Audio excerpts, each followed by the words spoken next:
जी बिस्मिल्लाहिर्रहमानिर्रहीम। कैसे हैं आप लोग? सब ठीक हैं? खुश व खुर्रम हैं? आज भी बेटा हम बीएस सेमेस्टर 8 जो है उसकी हम बात करेंगे। में आज नेक्स्ट ये जो अभी हमारी वीडियो है ये लेक्चर 6 के बारे में है। लास्ट टाइम लेक्चर 5 में हमने जहाँ से छोड़ा था आज हम उधर से ही कैरी ऑन करते हैं। मैं आपको स्क्रीन शेयर करता हूँ जो आपके नोट्स हैं, और इसमें मैं एक दफ़ा फिर नोट्स जो हैं उनको एक दफ़ा मैं आपको स्क्रॉल करके दिखा देता हूँ। जी, एक तो डिफरेंशियल इक्वेशन को हमने सॉल्व करने वाली जो कमांड है उसको देखना है। फिर नेक्स्ट है एप्लीकेशंस ऑफ आयलर्स इक्वेशन। इसमें हम एक दो एप्लीकेशंस जो हैं आज डिस्कस करेंगे, बाकी इंशाल्लाह हम नेक्स्ट लेक्चर में देखेंगे। एक हम ये प्रोग्राम देखेंगे, position velocity and acceleration against time की वैल्यूज़ हम फाइंड करेंगे, और साथ ही साथ हम इनके ग्राफ जो है वो भी प्लॉट करेंगे। और नेक्स्ट है write a MATLAB program to print and plot time versus charge using Euler's method. तो वही आइलर मेथड जो है उसको यूज़ करके हम ये वाला प्रोग्राम करेंगे। आप ये समझ लें कि ये वाला प्रोग्राम और जो पिछला प्रोग्राम है ये बिल्कुल सिमिलर हैं, मिलते जुलते हैं। सारी बात है, आइलर मेथड जो है वो तो सेम ही है, तो वो जब भी आपने प्रोग्राम में यूज़ करना है इस तरह के प्रोग्राम में, तो उसकी एप्लीकेशन तो एक ही जैसी होगी। उसके बाद ये दो छोटे छोटे पोर्शंस हैं, आप समझ लें कि ये जस्ट फॉर इंफॉर्मेशन है, इसको हम देखेंगे। और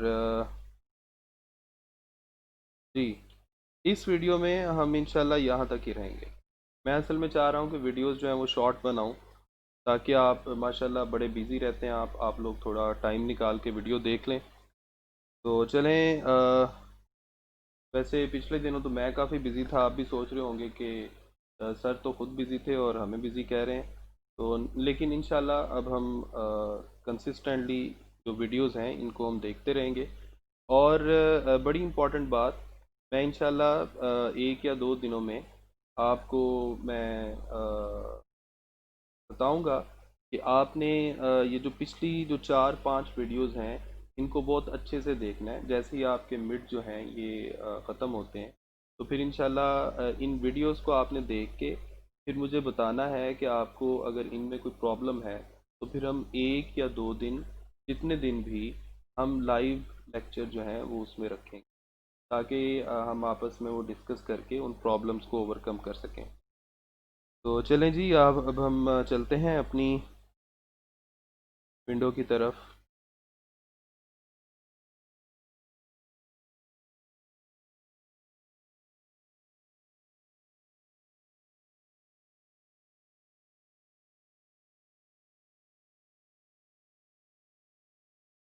जी, आप सब देख सकते हैं? ओके, ये है जी हमारा आज का लेक्चर। इसमें लर्निंग आउटकम्स क्या हैं? इसमें हम डिफरेंशियल इक्वेशंस को सॉल्व करने के लिए कमांड्स देखेंगे। इसके बाद हम आइलर मेथड जो है उसको यूज़ करके कुछ प्रोग्राम्स जो हैं उनको पढ़ेंगे। बाकी ये जो पुरानी चीज़ें हैं ये तो वही हैं, आपको मैटलैब की जो बेसिक कमांड्स हैं वो पता होनी चाहिए। देखिए, डिफरेंशियल इक्वेशन को सॉल्व करने के लिए ये एक छोटी सी कमांड ही है, कि और तो कुछ नहीं कह सकते। देखें,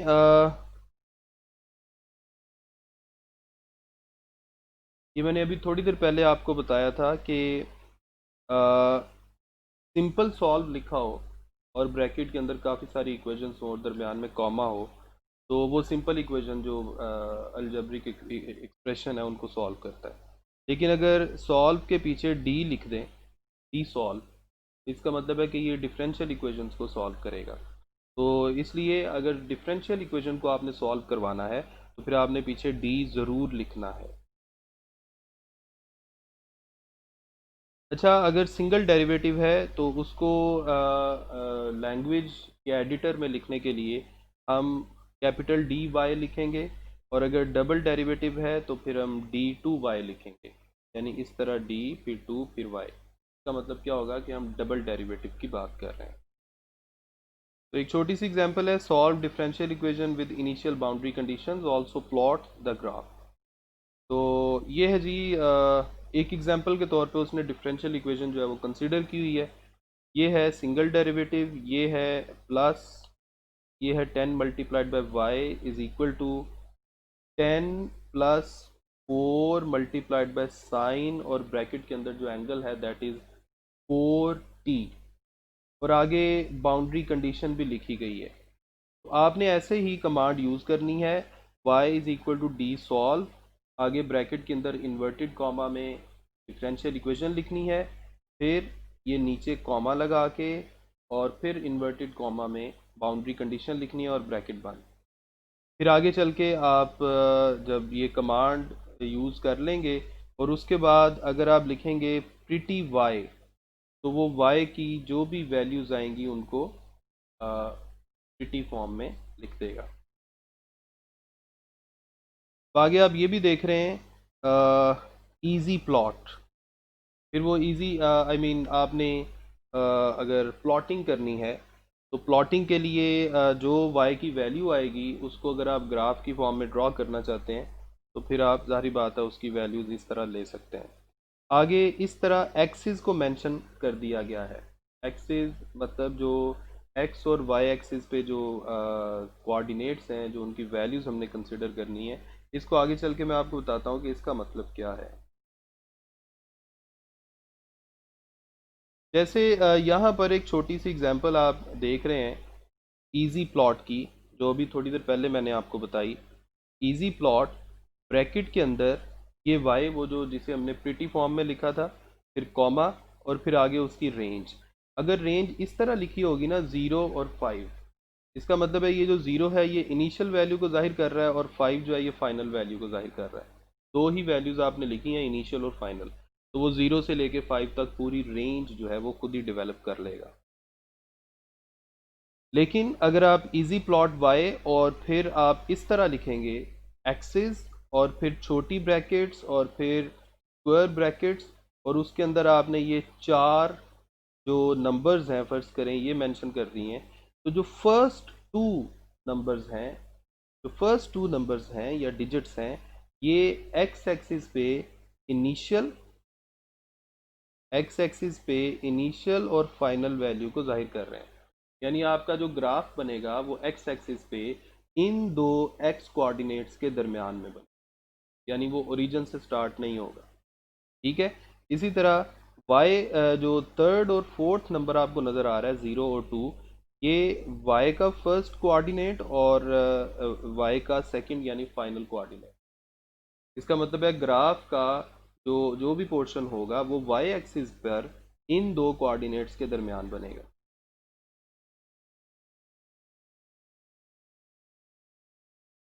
के बाद हम चलते हैं जी नेक्स्ट स्लाइड की तरफ। ये है हमारा एप्लीकेशन ऑफ आइलर्स इक्वेशन। बेटा आइलर इक्वेशन जो है ये आपने सी प्लस प्लस लैंग्वेज में भी पढ़ी थी। आपने मुझे बताया था सारे बच्चों ने कि आपको उस लैंग्वेज की एक एक चीज़ आती है। तो आप अगर उसी चीज़ को रिवाइज करें, सी प्लस प्लस लैंग्वेज में जो आइलर मेथड हमने पढ़ा था, ये बिल्कुल वही इक्वेशन है। यानी जो फार्मूले हम यूज़ करेंगे वो सारे वही होंगे जो आइलर इक्वेशन से हमने रिवाइज किए हैं। लेकिन जाहिर बात है पहले हमने सी लैंग्वेज का जो मोड है वो यूज़ किया था, उसकी कमांड्स यूज़ की थी। अब हम मैट लैब की कमांड्स यूज़ करेंगे, बस ये फ़र्क है जी। इसमें सबसे पहला प्रोग्राम है write a MATLAB program to print and plot position, to print यानी उनकी वैल्यूज़ निकालेंगे, एंड प्लॉट कौन कौन सी चीज़ों की position, velocity and acceleration with respect to time यानी टाइम के साथ। Value of mass attach to the spring using Euler's method. ये मास की वैल्यू आई गेस गिवन है, उसने ये बताया है। अब आप देखें इसमें ये सारी वैल्यूज़ जो हैं ये वो आपको बताएगा। अब के क्या है? Spring constant. स्प्रिंग कांस्टेंट की वैल्यू गिवन है, एम मैस इसकी वैल्यू गिवन है, एक्स 0, इनिशियल पोजीशन 0 ली गई है, ये वेलोसिटी की वैल्यू है, इनिशियल टाइम 0, ये एच जो है ये स्टेप साइज है, और टी मैक्स यानी जो मैक्सिमम टाइम है वो 10 है, और यहाँ पर आई एंड डी जो इंडेक्स है ये हम 1 कंसिडर कर लेते हैं जो स्टार्टिंग पॉइंट है। आपको याद होगा ये हम आइलर मेथड में सी प्लस प्लस लैंग्वेज में हमने सेम इसी तरह से सारे फार्मूला को पढ़ा था। तो इस प्रोग्राम को करने के लिए सबसे पहला हमारा काम क्या है कि हमने लूप को एक्टिवेट करवाना है, while loop. While loop bracket के अंदर टी लेस और इक्वल टू टी मैक्स, यानी टी की वैल्यू 0 से शुरू हो रही है ना, तो 0 से शुरू होके ये Aahista Aahista 1 bye 1 T max तक जाएगी। तो जब तक ये टी मैक्स तक नहीं चली जाती प्रोग्राम जो है वो जो लूप है वो चलता रहेगा। उसके बाद सेकंड नंबर पे आप देख रहे हैं क्रिएटिंग अरेज। तो सबसे पहले हमने नाम खुद बनाकर यूज़ कर लिया टी ए, ब्रैकेट के अंदर इंडेक्स लिख के इसे हमने नाम दे दिया टी, यानी जो इनिशियल टाइम है उसको हमने ये नाम दे दिया। सही है। इसी तरह अब देखें नेक्स्ट स्लाइड की तरफ आ जाते हैं, उसी प्रोग्राम की आगे कंटिन्यूटी है। उसी तरह हमने डिस्प्लेसमेंट यानी इनिशियल पोजीशन को भी एक्स ए लिख के ब्रैकेट में index is equal to x का नाम दे दिया, V A is equal to V A is equal to A. फिर हमने इन वेरिएबल्स को अपडेट करना है आइलर इक्वेशन को यूज़ करके। तो जो आइलर इक्वेशन में हम ये पोजीशन के फार्मूले, पोजीशन का फार्मूला, वेलोसिटी का और टाइम का, और ये जो इंडेक्स है ये सारी चीज़ें वही हैं जो हम पहले सी प्लस प्लस लैंग्वेज में कर चुके हैं। तो बेटा ये देखें X is equal to X plus V H, ये एच स्टेप साइज है, V is equal to V plus A H, ये ए एक्सेलरेशन है, T is equal to T plus H up to so on. ये आपने इसको update किया अपनी position, velocity और एक्सेलरेशन वगैरह की वैल्यूज़ को। फिर आपने क्या करना है, पहले आपने टी ए लिखा था, अब आप टी बी लिख दें। टी ए लिखा था ना पीछे, टी सबसे वो पिछली जो स्लाइड थी। अब आप टी बी लिखें और स्क्वायर ब्रैकेट्स के अंदर टी ए प्राइम और फिर स्पेस डाल के एक्स ए प्राइम इस तरह लिख दें, या चारों को लिख दें। ये देखें मेरा ख्याल है आपके लिए ये ज़्यादा बेहतर है क्योंकि उसने क्वेश्चन में चारों वैल्यूज़ पूछी हुई हैं। अब आप देखें T A prime, T A prime का मतलब है टी ए की जितनी भी वैल्यूज़ आएंगी वो उनका प्राइम का मतलब है उनका ट्रांसपोज लेके डायगनल की फॉर्म में लिख देगा। तो ये फर्स्ट डायगनल, ये सेकंड डायगनल, ये थर्ड डायगनल और ये फोर्थ डायगनल। तो आपको पहले टाइम की वैल्यूज़ पहले कॉलम में मिल जाएगी, फिर पोजीशन की वैल्यूज़ मिल जाएंगी, फिर थर्ड कॉलम में वेलोसिटी की कॉरस्पॉन्डिंग वैल्यूज़, और फिर फोर्थ कॉलम में एक्सेलरेशन की कॉरस्पॉन्डिंग वैल्यूज़ मिल जाएंगी।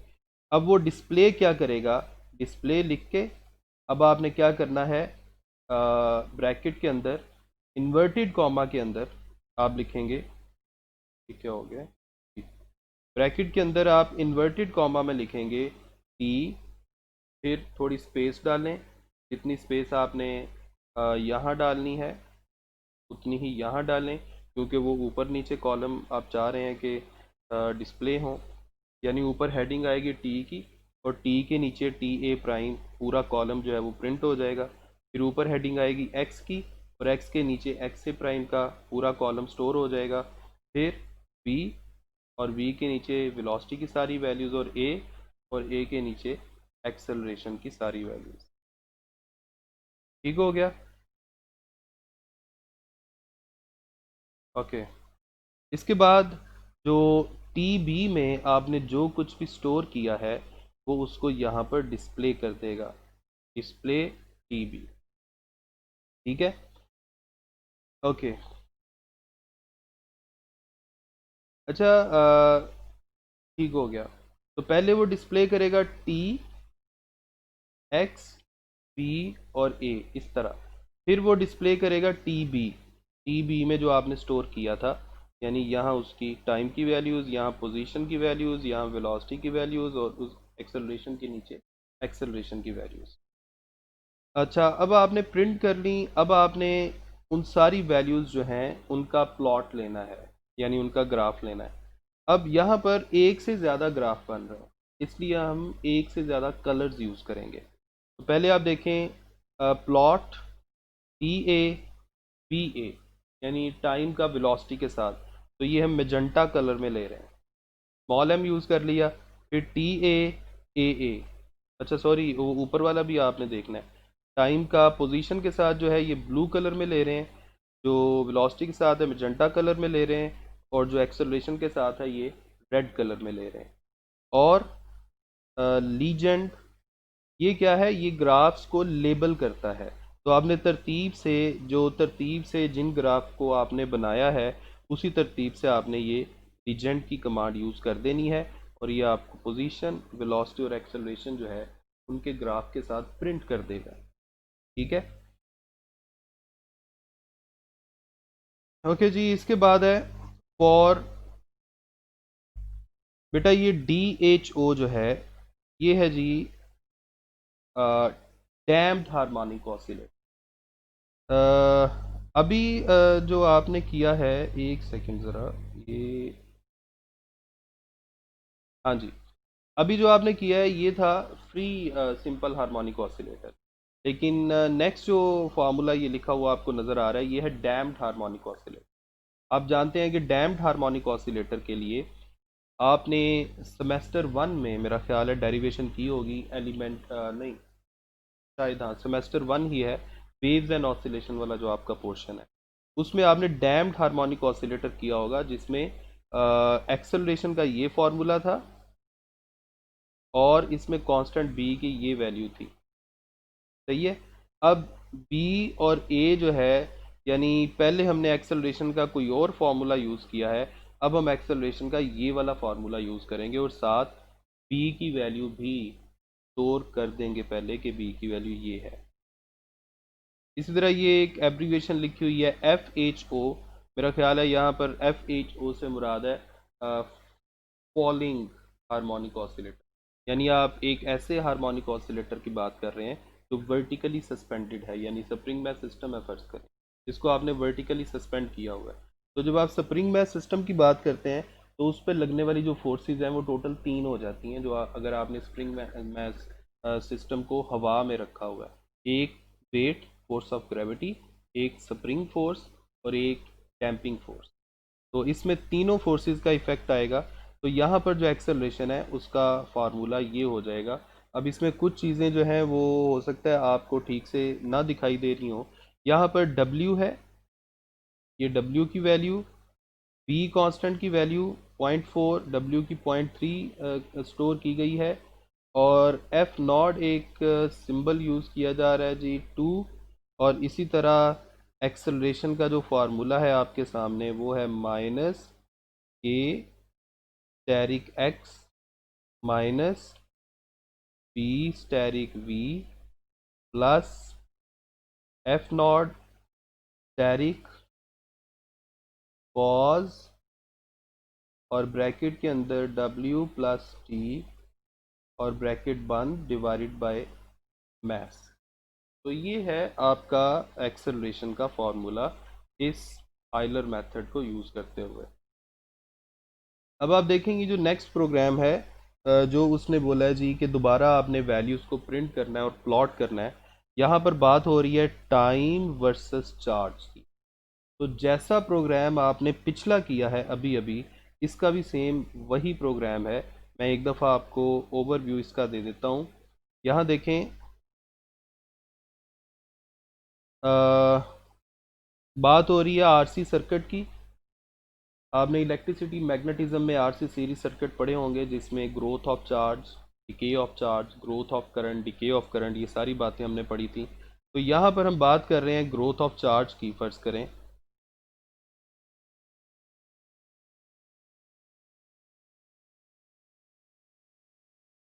जी, ग्रोथ ऑफ चार्ज में हम चीज़ क्या डिस्कस कर रहे हैं जी, ये हैं हमारे पास वैल्यूज़। ये कैपेसिटेंस है, टाइम की initial value, step size, maximum value, charge की इनिशियल वैल्यू, पोटेंशियल और ये इंडेक्स 1। यहाँ भी देखें सेम वो सारा का सारा वही फार्मूला है। वाइल लूप लगाया पहले आपने, टी लेस और इक्वल टू टी मैक्स, तब तक ये चलता रहेगा। फिर ये करंट का फार्मूला है, ये असल में उस सर्किट में, अगर आप अभी जिन सर्किट्स का मैंने आरसी सीरीज सर्किट का नाम लिया है, अगर आप वहाँ जाके देखेंगे तो सेम यही फार्मूला आपको नज़र आएगा। तो आपको ये फार्मूला याद करना पड़ेगा। फिर उसके बाद देखें, जैसे पिछले प्रोग्राम में T A, x A, V A हमने कंसिडर किया था, यहाँ पे हम टी और चार्ज की बात कर रहे हैं, इसलिए टी ए और क्यू ए लेंगे। टी ए की इनिशियल वैल्यू जो है वो 1 है, क्यू ए की इनिशियल वैल्यू, बल्कि 1 नहीं, टी का नाम दिया हुआ है, और क्यू ए की इनिशियल वैल्यू क्यू है। और Q का जो फार्मूला होता है इस RC सीरीज सर्किट की डेरिवेशन में, वो आता है Q is equal to Q plus I H. I mean ये हम आइलर मेथड यूज़ कर रहे हैं, डेरिवेशन की बात नहीं कर रहा, आइलर मेथड यूज़ कर रहे हैं। इसी तरह टाइम जो है वो किसके इक्वल आ जाएगा, T plus step size H और index is equal to index plus 1। तो यहाँ पर बड़ी आसानी से आप प्लॉट कर सकते हैं, और आगे चल के हम टाइटल भी दे देते हैं ग्राफ का, growth of charge. X label का मतलब है जो एक्स एक्सिस है उसके साथ लिखा हुआ आ जाएगा कि ये कौन सा कोऑर्डिनेट है। इसी तरह वाई लेबल का मतलब है वाई एक्सिस के ऊपर आ जाएगा कौन सा कोऑर्डिनेट है। फिर आगे देखें, वो वैल्यूज़ को प्रिंट करना चाह रहा है, पहले उसने ग्राफ को ड्रॉ कर लिया है, अब वैल्यूज़ को प्रिंट करना चाह रहा है, और वैल्यूज़ को प्रिंट करने के लिए उसने टेबल को 2 दफ़ा कमांड के तौर पे यूज़ किया है, कॉलन कॉमा 1, यानी फर्स्ट कॉलम जो टेबल का होगा वो होगा T A prime. T A prime से मुराद ये है कि टी ए के अंदर जितनी भी वैल्यू स्टोर हुई हैं वो उनका ट्रांसपोज लेकर कॉलम की फॉर्म में लिख देगा। इसी तरह चार्ज की वैल्यूज़ भी कॉलम की फॉर्म में आ गई। फिर डिस्प्ले क्या करेगा, ये दो चीज़ें ऊपर डिस्प्ले करेगा, यानी ऊपर पहले टाइम लिखा हुआ आएगा और फिर चार्ज लिखा हुआ आएगा। और डिस्प्ले टेबल का मतलब क्या है कि वो जो हमने टेबल स्टोर किया था वो सारा का सारा टेबल इनके नीचे डिस्प्ले हो जाएगा। Clear all and and. अच्छा, इसके बाद ये कुछ छोटी सी दो बातें थी, ये मैं यहाँ पर डिस्कस कर लेता हूँ। How to get coordinates from the graph. Graph एक बना हुआ है ना, देखें जब आप एक कोई ग्राफ बनाते हैं खुद, अगर आप अपने हाथ से भी बनाएं ग्राफ, तो हर जो ग्राफ है, सॉरी ग्राफ के अंदर जो हर पॉइंट है उसका कोई ना कोई एक्स और वाई कोऑर्डिनेट होता है। तो यहाँ भी जाहिर बात है जो मैटलैब में आप ग्राफ बना रहे हैं इसके भी कोई ना कोई एक्स और वाई कोऑर्डिनेट्स हैं। आप ग्राफ के ऊपर कहीं भी पॉइंट आउट करते जाएं, हर पॉइंट के कोई ना कोई कोऑर्डिनेट्स होते हैं। तो हम चाह रहे हैं कि उन कोऑर्डिनेट्स को किस तरह से देखा जाए, यानी हम उस जगह पर पॉइंटर लेके जाएं तो वो कोऑर्डिनेट्स नज़र आना शुरू हो जाएं, इस तरह की कुछ बातें। तो ये एक कमांड है जी इनपुट। ये कमांड क्या करती है जी, कि जिस जगह पर हम क्लिक करते हैं ना, ये उस जगह के पॉइंट्स के कोऑर्डिनेट्स बता देती है। यानी अगर हम ये वाली कमांड यूज़ करेंगे तो फिर उस जो प्रोग्राम हम बना रहे हैं, प्लॉट जो हम कर रहे हैं, उसमें अगर हम ये कमांड भी ऐड कर देंगे तो फिर वो जो ग्राफ है उसमें जहाँ जहाँ आप क्लिक करेंगे वहाँ पे आपको कोऑर्डिनेट्स नज़र आ जाएंगे। जी टेक्स्ट, ये एक दूसरी कमांड है बेटा। कमांड के साथ ना ये जो छोटी दो ब्रैकेट्स होती हैं ये भी कमांड का हिस्सा होती हैं, तो इनको भी साथ ही आपने याद रखना है।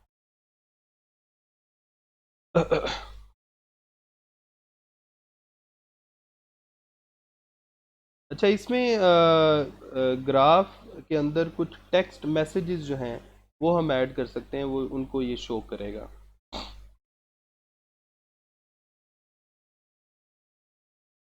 अच्छा, अब यहाँ पर एक छोटी सी एग्जांपल दी गई है टेक्निकल सी, कि हमारे पास फ़र्ज़ करें दो अरेज हैं। तो मैं थोड़ा सा बड़ा कर देता हूँ, ये देखें, ये दो अरेज हैं, फ़र्ज़ करें ए और बी। ए अरे की जो लेंथ है वो 7 एलिमेंट्स है, और बी अरे के अंदर जो लेंथ है वो फ़र्ज़ करें 6 एलिमेंट। और आपसे अगर वो ये कहे कि इन दोनों अरेज को प्लॉट कर दें, तो ग्राफ नहीं बनेगा। उसकी वजह यह है कि दोनों के नंबर ऑफ़ एलिमेंट्स जो हैं वो इक्वल नहीं है। Uneven distribution. तो ग्राफ नहीं बनेगा, कोई एक जो एलिमेंट है वो फ्री बच जाएगा, उसके कॉरस्पॉन्डिंग कोई दूसरा कोऑर्डिनेट अवेलेबल नहीं होगा। लेकिन अगर हम चाहते हैं कि ये जो नंबर ऑफ एलिमेंट्स हैं इनको बराबर कर दें, बेटा यहाँ पर जो एग्जांपल ली जा रही है ना किसी खास अरे की एग्जांपल ली जा रही है। तो उसने क्या किया है, अरे ए और ब्रैकेट के अंदर उसके एलिमेंट 2 को लिख के इक्वल टू ब्रैकेट्स के अंदर खाली जगह छोड़ दी। इसका मतलब ये है कि जिस एलिमेंट को यहाँ उसने लिखा है वो इस एलिमेंट को डिलीट करना चाह रहा है, यानी जो कमांड देने वाला है वो इस एलिमेंट को डिलीट करना चाह रहा है। तो पहले ए अरे में टोटल 7 एलिमेंट्स थे, जो भी ए अरे हमने इमेजिन की हुई है, अब उसके अंदर से एक एलिमेंट हमने डिलीट करवा दिया है। अब उसके अंदर भी 6 एलिमेंट्स बच जाएंगे। And now this graph can be drawn. इसके बाद है जी नेक्स्ट वही वाला पॉइंट जो पहले हम डिस्कस कर चुके हैं, जी इनपुट। फर्ज करें आपने जी इनपुट कमांड यूज करके ब्रैकेट के अंदर 1 लिख दिया और इसको के का नाम दे दिया, तो होगा क्या, it allows to click 1 time and we get the coordinates. यानी ये जो कमांड है ये सिर्फ आपको एक दफ़ा अलो करेगी कि आप क्लिक करें किसी जगह पर और वो आपको उसकी जो कोऑर्डिनेट्स हैं वो बता देगी। लेकिन अगर आप चाहते हैं कि आप ज़्यादा दफ़ा क्लिक करें और ज़्यादा वैल्यूज़ पता चलें, तो फिर आप इन ब्रैकेट के अंदर उतनी तादाद लिखें। आप जितनी दफ़ा क्लिक करके वैल्यूज़ को एक्सट्रैक्ट करना चाहते हैं, आप उतनी दफ़ा उतनी यहाँ पे तादाद लिख देंगे, तो वो के की वैल्यूज़ यहाँ पर आती जाएंगी।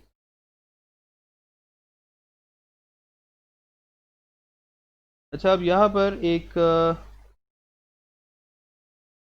ओके, ये देखें, ये एक कमांड लिखी हुई है, प्लॉट और ब्रैकेट के अंदर के, फिर ब्रैकेट, ठीक हो गया, फर्स्ट कॉलम, फिर कॉमा के, फिर कॉलन, ब्रैकेट सेकंड कॉलम, और यहाँ पे इन्वर्टेड कॉमा में टैरिक लिखा हुआ है। अब ये क्या हो रहा है, इसमें असल में आपके टोटल 2 कॉलम आपके आ रहे हैं, सही है।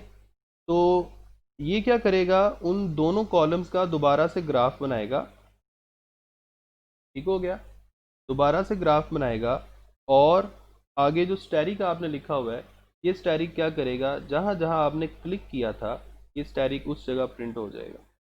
ठीक है, ये था आपका आज का लेक्चर। ये आपकी सारी की सारी स्लाइड्स हैं, एक दफ़ा मैं इसको आपके सामने स्क्रॉल कर देता हूँ।